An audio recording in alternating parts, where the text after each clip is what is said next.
Solute మనం తీసుకున్నాం, sugar గా తీసుకుంటున్నాం. దీని వెయిట్ ఎంత? 30 గ్రామ్స్ గా మనం తీసుకున్నాం. ఇది షుగర్ పార్టికల్స్ మనం సొల్యూట్ గా తీసుకుంటున్నాం. గ్లాస్ వెయిట్ ఎంత ఉంది? 270 grams.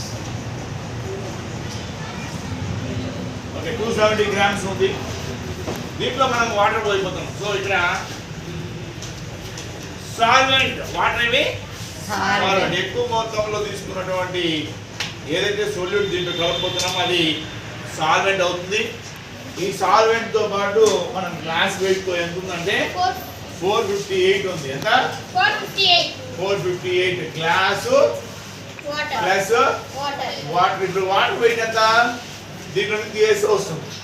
సో 8 15 లో కౌంట్ పోతే ఎంతమ్మా? వాటర్ వెయిట్ 188 grams లో తీసుకున్నాం.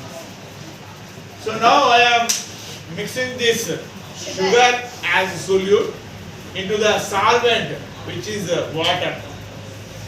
I am mixing this sugar to this water. Now fast take. So ఇక్కడ ఏం చేస్తున్నా అంటే స్టిర్ చేస్తున్నా. చూడండి, లోపల మిక్స్ చేశాను. ఇది ముందు డైల్యూట్ గా ఉంటుంది, తర్వాత మనము చక్కెర కలిపితే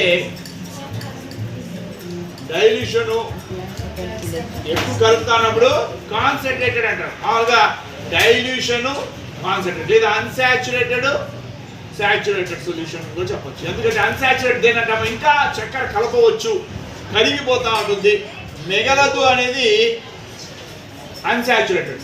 కలిపిన తర్వాత లాస్ట్ లో మిగిలిపోతుంది చూసావా, అప్పుడేమవుతుందంటే ఆ సొల్యూషన్ సాచురేటెడ్ సొల్యూషన్ సాటిస్ఫై అయిపోయింది, ఇంకొద్దు అని చెప్తున్నారు. So saturated solution, unsaturated solution.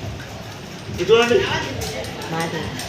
మొత్తము చక్కెర అంతా కూడా కలిసిపోయింది. 30 grams ఆఫ్ షుగర్ కలిసిపోతాం. ఇంకా మనం వేస్తే దీనిపైన ఇక్కడ మిగిలిపోతుంది, కింద మిగిలిపోతే అటువంటిది సాచురేటెడ్ సొల్యూషన్ అంటాము. ఇప్పుడు ఉండేది ఇది మొత్తం కలిపినా కదా, షుగర్ వాటర్ ఏమంటాము? షుగర్ వాటర్ ఏమంటాము? ఇది షుగర్ వచ్చి సొల్యూట్ అంటాము, వాటర్ ఏమంటాము?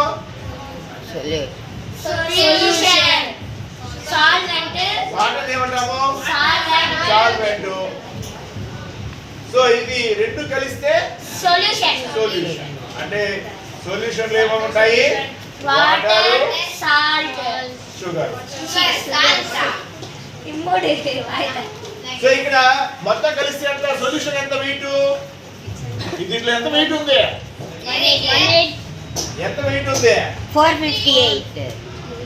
08 8 8 ఒక 3 అన్నా 11. ఎన్ని గ్రామ్స్ ఉన్నాయి? 218. అంటే దేని వెయిట్ మా 218 గ్రామ్స్? షుగర్ వాటర్ కలిస్తే సొల్యూషన్ అయింది. ఆ సొల్యూషన్ వెయిట్ ఎందుకు చెప్తున్నా అంటే ఇక్కడ మనము మాస్ కనుక్కున్నాం. దాని మాస్ అనేది కనుక్కున్నప్పుడు ఈ మాస్ బై మాస్ యొక్క పర్సంటేజ్ కనుక్కునేదానికి ఇది వీలవుతుంది. మనం తెలుసుకోబోయేదేమి? Mass by mass percentage of this solution. ఇక్కడ గ్రామ్, ఇక్కడ ఇది ఫార్ములా ఏమంటే మాస్ ఆఫ్ ది సొల్యూట్. ఎంత mass of the solute? Percentage of the solution ఎంత అంటే mass by mass percentage of solution వచ్చి దీని ఫార్ములా ఏమంటే మాస్ ఆఫ్ ది సొల్యూట్. ఏమిది? Mass of solute by mass of solution. గుర్తుపెట్టుకోండి, mass of solution లేదా mass of solute plus solvent అని చెప్పాలి.